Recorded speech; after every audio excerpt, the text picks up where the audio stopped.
Okay, guys, I came across a very interesting video that the Trigonometry Boys made.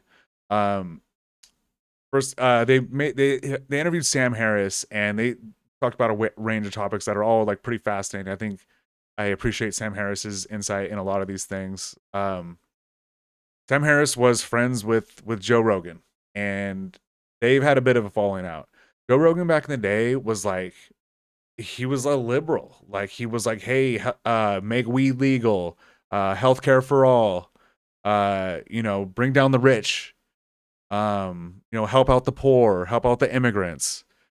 And he just had interesting podcasts, talking about like flat Earth and space and the moon landing, and those were all like fun things. And then COVID hit, and he lost his damn mind. And I would honestly say that the way my friend group split happened was half of us are like, we're gonna stay with Joe Rogan and talk about how we're not gonna take the vaccine and how we're gonna continue to say the N word.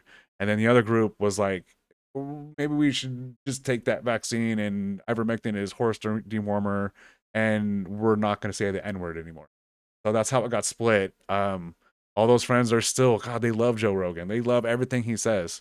And he used to be his podcast used to be entertaining, and you would learn some stuff. Now it's just a conservative, right wing uh, piece of shit, honestly.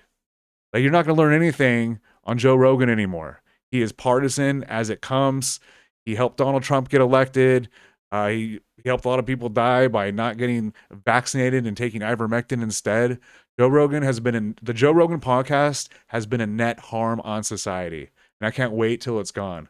But there's so many podcasts that are harming society. They're not going anywhere, and they make a lot of money. And Joe Rogan's podcast is one of them.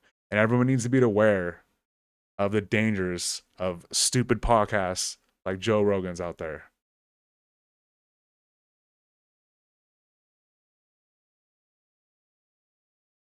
So, I mean, Rogan is implicated in all of this in a way I mean, and Rogan, I've considered Rogan a friend for years. Um, but we're sort of out of touch now. And I think there's probably a reason for that. I mean, he's like, specifically, like, he has not answered my texts. I tried to give him some, knowing that I was going to have to comment publicly about some of the interviews he's done and I think how irresponsible he's been with his platform.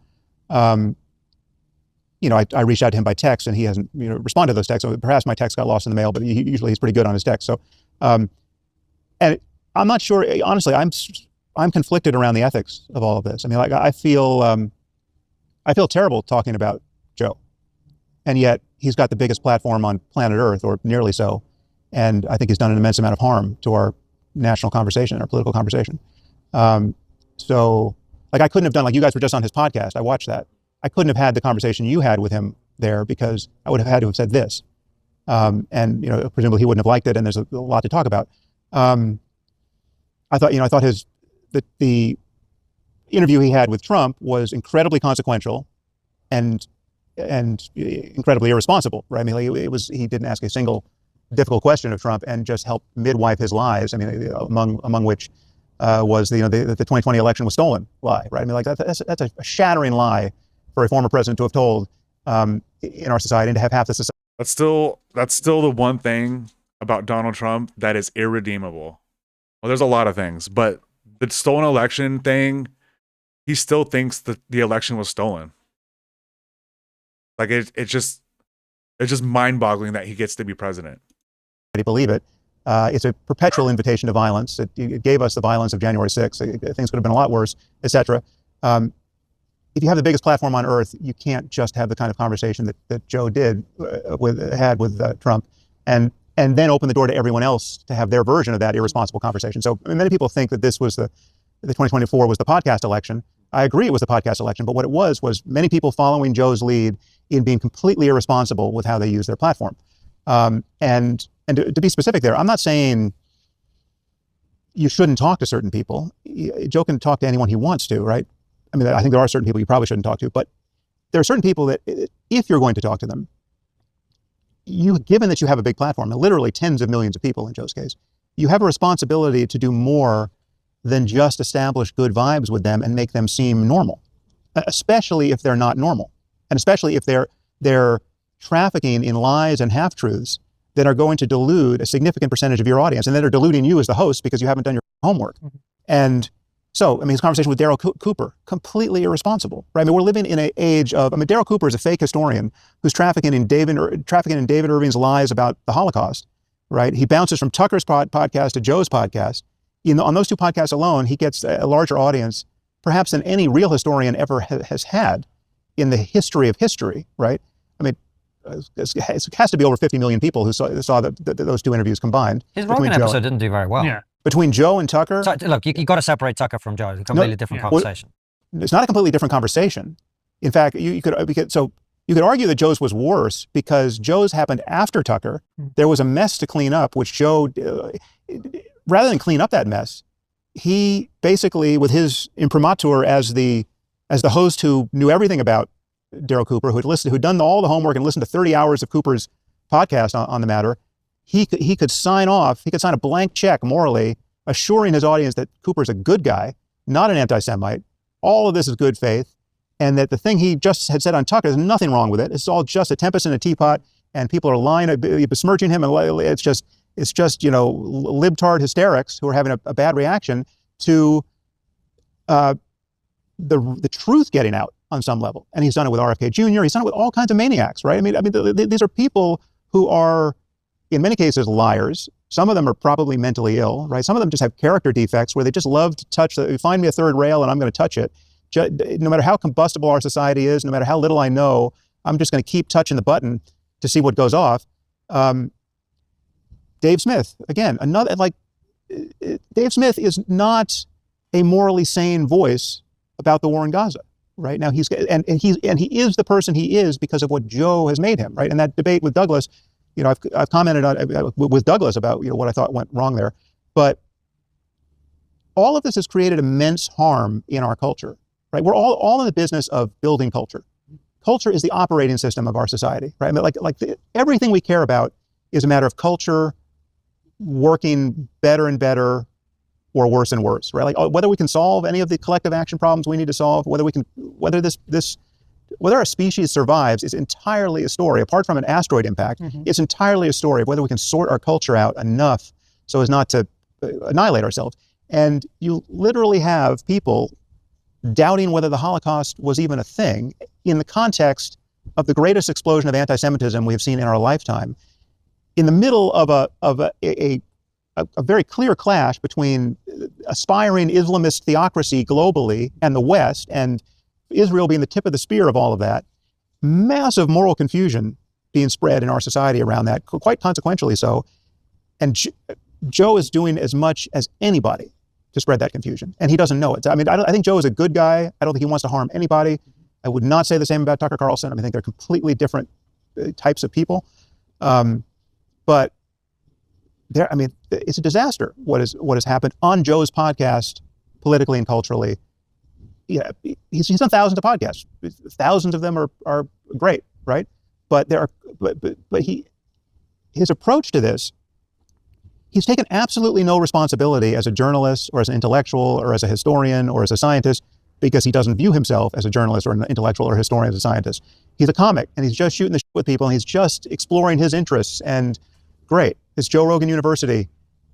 But he has to recognize that he's doing more than that. He's doing more than that just by virtue of having the audience that he has. But he's also doing more than that because he has this taste for conspiracy theories.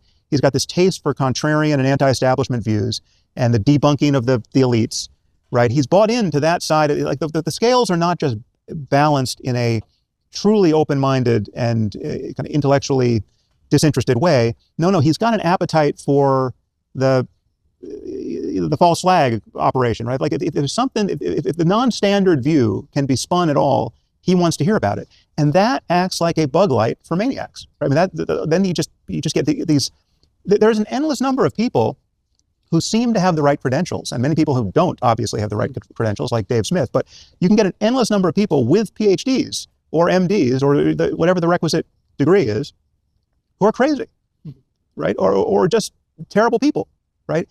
When you have a platform like Joe has, you have a responsibility to not just lay yourself open and your audience open to a fire hose of bullshit and half-truths and lies Isn't there unfiltered. Chances are, if you're a trigger.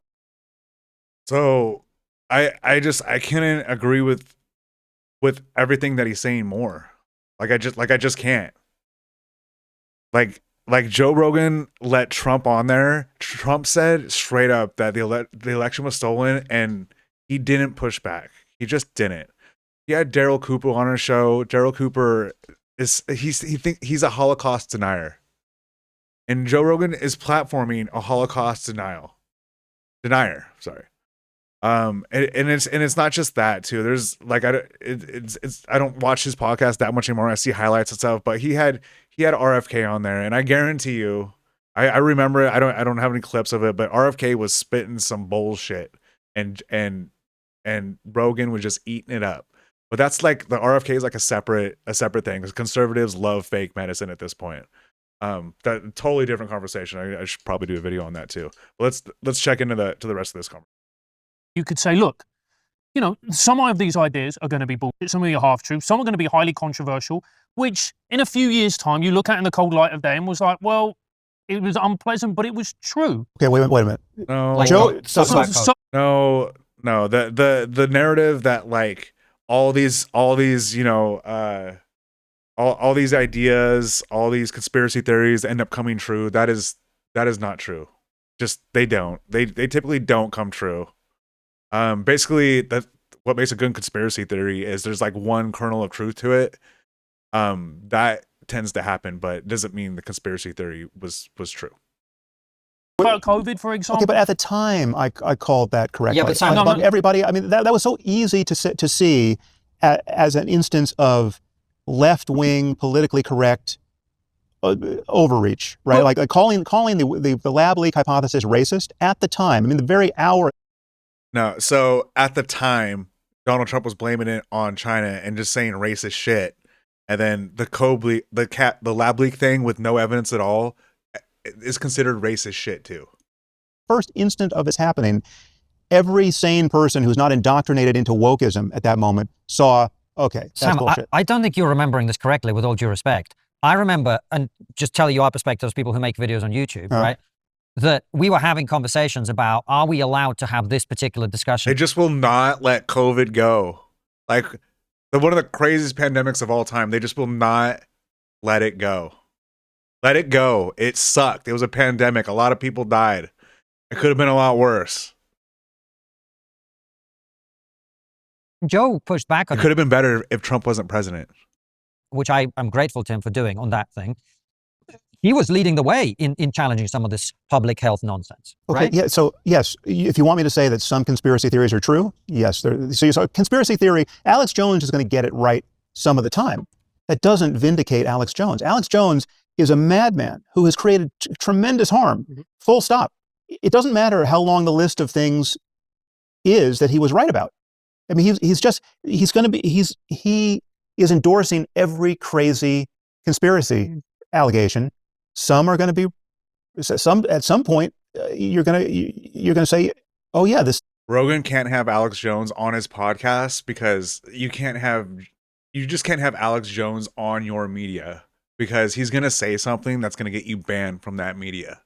Like Joe Rogan loves being on Spotify and YouTube. You put Alex Jones on your show, you're probably going to end up losing that show. He's Alex Jones. He's crazy. It seemed totally implausible. And also, the reason why I say he would love to have Alex Jones on his show, because Rogan loves that shit. He loves all the yelling, all the hand gestures, all the conspiracy theories. Like Joe Rogan loves that shit. He's very similar to Alex Jones in that regard. And even irresponsible to entertain. Turns out that was right. The CIA did do that. Well, Sam Harris, he's a centrist, center left brand, Democrat or whatever. Says things I don't agree with, but overall, I love his take on Joe Rogan.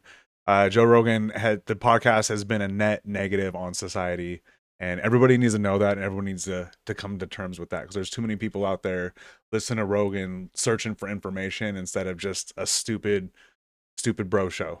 So we'll keep an eye on Joe Rogan here. This guy needs to stop doing what he's doing.